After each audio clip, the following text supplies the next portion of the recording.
चलिए खबरों में आगे बढ़ते हैं। हिंदुओं का एक बड़ा वर्ग बीजेपी का कोर वोट बैंक रहा है, जिसे बीजेपी लगातार मजबूत करने में लगी है।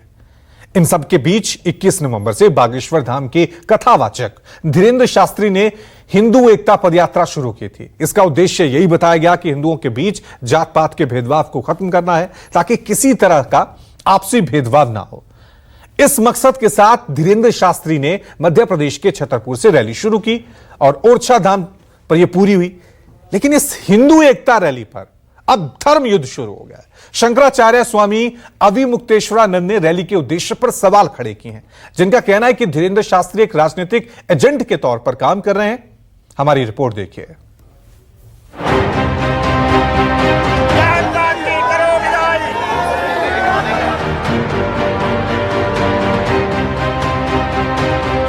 हम शपथ लेते हर शनिवार अथवा मंगलवार मंदिरों में जाएंगे।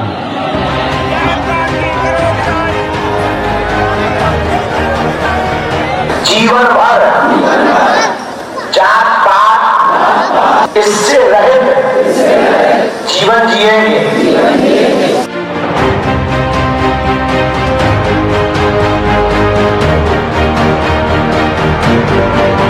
जो यहाँ के नेता की भावना है, उस भावना को जनता के बीच में ले जाने के लिए धीरेन्द्र शास्त्री को मोहरा बनाया गया।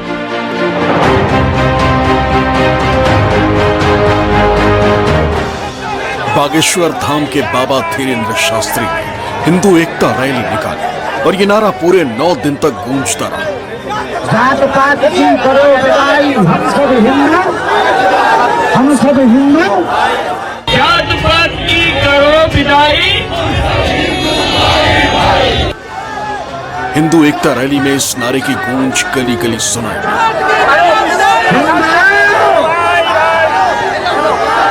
जात पात की करो विदाई, जात पात की करो विदाई। और दावा किया गया कि रैली का उद्देश्य जातियों में बढ़ते हिंदुओं को एक करना है, ताकि हिंदू एक रहेंगे तो सेफ रहेंगे, बटेंगे तो कटेंगे। इसलिए जात पात की विदाई का नारा जोर शोर से दिया। जात पात की करो विदाई,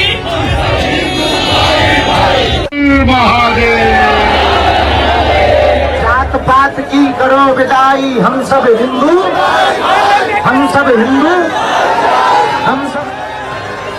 हिंदू एकता रैली को लेकर दावा तो यही था कि इसका राजनीति से दूर दूर तक कोई लेना देना नहीं, बल्कि विशुद्ध तौर पर यह धार्मिक यात्रा जिसमें सनातन से जुड़े लोग ही शामिल हैं। जय श्री राम, जय श्री राम। जात पात की करो विदाई, हम सब हिंदू, हम सब हिंदू।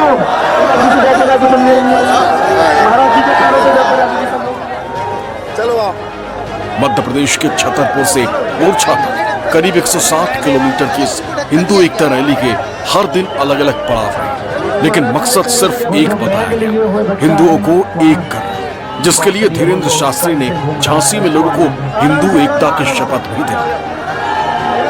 और बच्चे हम सब हिंदू, हम सब हिंदू।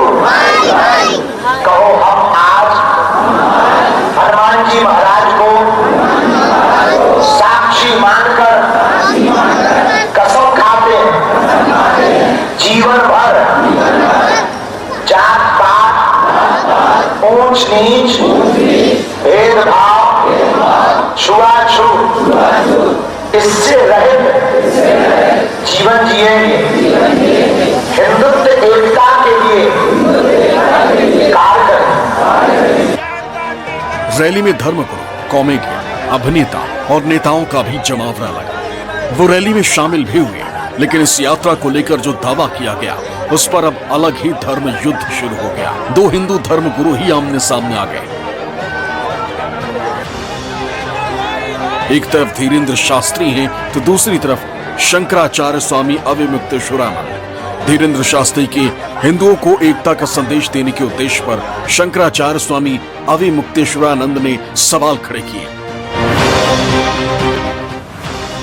शंकराचार्य ने आरोप लगाया कि जिनका कहना है कि राजनीति के तहत धीरेन्द्र शास्त्री को मोहरा बनाया जा रहा है और वो एक राजनीतिक एजेंट के तौर पर काम कर रहे हैं। दूसरी तरफ धीरेन्द्र शास्त्री कहते हैं इस यात्रा का मकसद धार्मिक रहा है, न कि किसी तरह से राजनीति।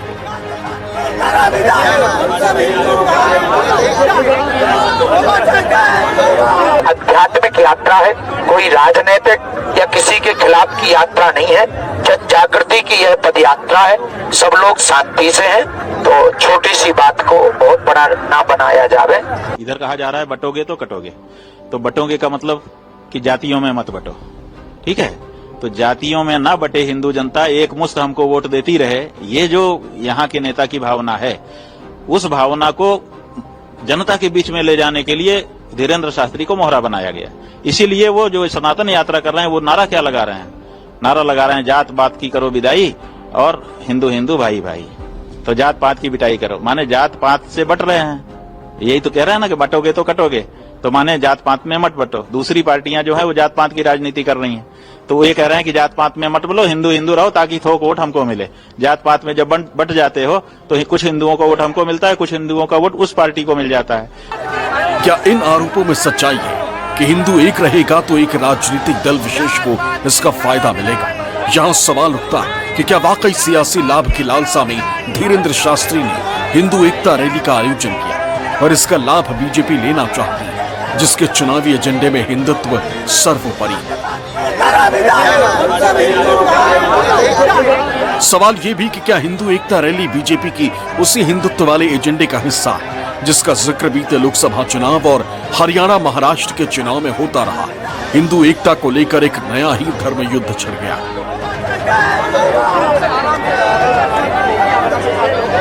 सनातनी प्रत्येक वैष्णव ही ऐसा जीव है जो संपूर्ण जगत का कल्याण चाहता है, पूरे विश्व का कल्याण चाहता है, पूरे विश्व का मंगल चाहता है। लेकिन जो सनातनी को किसी भी रूप में परेशान करना चाहता है, उसके लिए ये यात्रा संदेश है।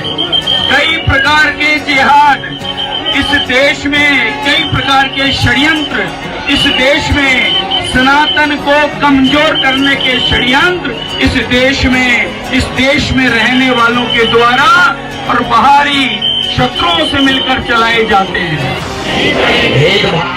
बागेश्वर धाम वाले बाबा हिंदुओं को जातियों में न बांटने का संदेश देना चाहते हैं, जिनका मानना है कि इससे हिंदू देश में कमजोर होगा और इसका फायदा कट्टरपंथी लोग उठाएंगे। इसलिए जात पात में न बटकर हिंदू की सिर्फ एक पहचान होनी चाहिए और वो पहचान है सिर्फ हिंदू। और इसी नारे की गूंज सुनाई भी दी। पात की करो विदाई, जात पात की करो विदाई, जात पात की करो विदाई।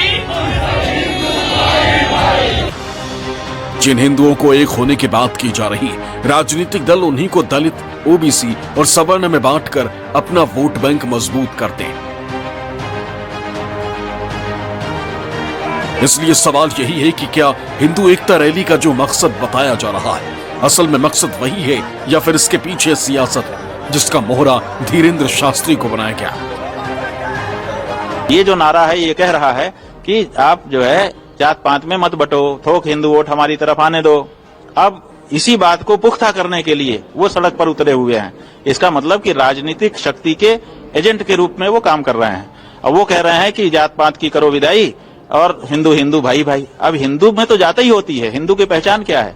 जैसे ही कहेगा कि आप कौन हो, आप कहेंगे हिंदू। अच्छा, कौन बिरादर हो, ब्राह्मण हो कि क्षत्रिय हो? यहीं से तो अपनी बातचीत शुरू होती है। हम सब हिंदू। धीरेन्द्र शास्त्री बीते कुछ वर्षों से हिंदुत्व का झंडा बुलंद कर रहे हैं। वो हिंदू राष्ट्र की मांग भी करते रहे हैं। मौजूदा समय में धीरेन्द्र शास्त्री के भक्तों की लाखों करोड़ों में संख्या है, जो देश के हर हिस्से से आते हैं। इनमें बड़ी संख्या यूपी और मध्य प्रदेश के भक्तों की है। साल 2027 में यूपी में विधानसभा चुनाव होने, जिसमें हिंदुत्व बड़ा मुद्दा रहने वाला है। मुख्यमंत्री योगी आदित्यनाथ मौजूदा समय में हिंदुत्व का बड़ा चेहरा बने हुए और जिस दिशा में बागेश्वर धाम वाले बाबा आगे बढ़ रहे हैं, वो बीजेपी की रणनीति में बिल्कुल फिट बैठता है। तो क्या हिंदुत्व वाला एजेंडा 2027 में जीत का फंडा। Bureau report, news 24।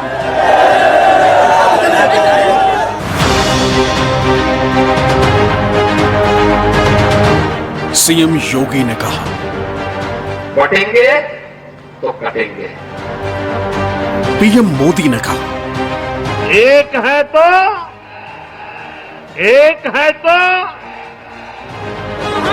हिंदू एकता रैली में गूंजा।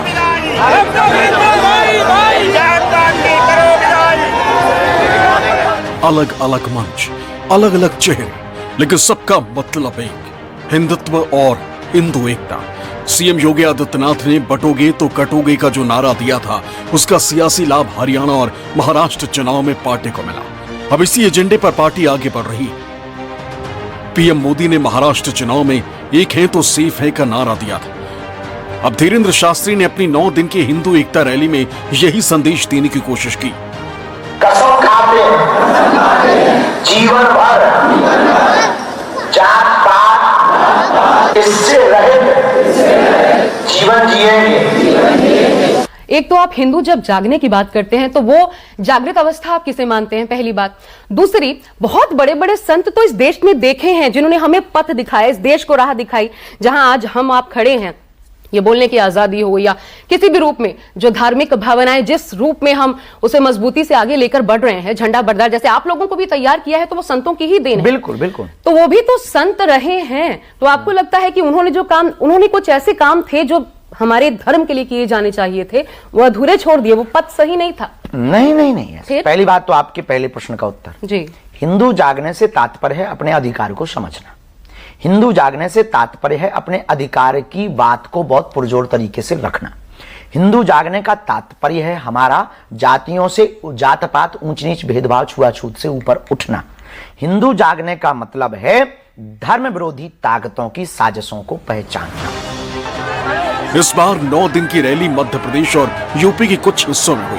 आने वाले समय में धीरेन्द्र शास्त्री ऐसी ही रैली पूरे यूपी में कर सकते हैं। उनका प्लान तो देश भर के हिंदुओं को एकता का संदेश देना और इसे अमल में लाने का है।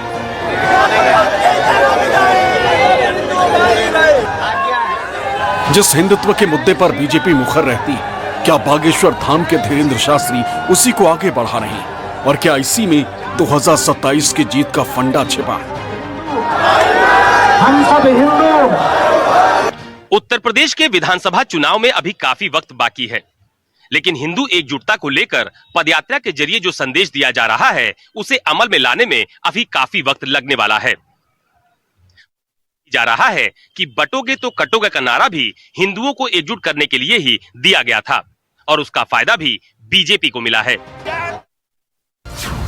निष्पक्ष मतलब न्यूज़ 24।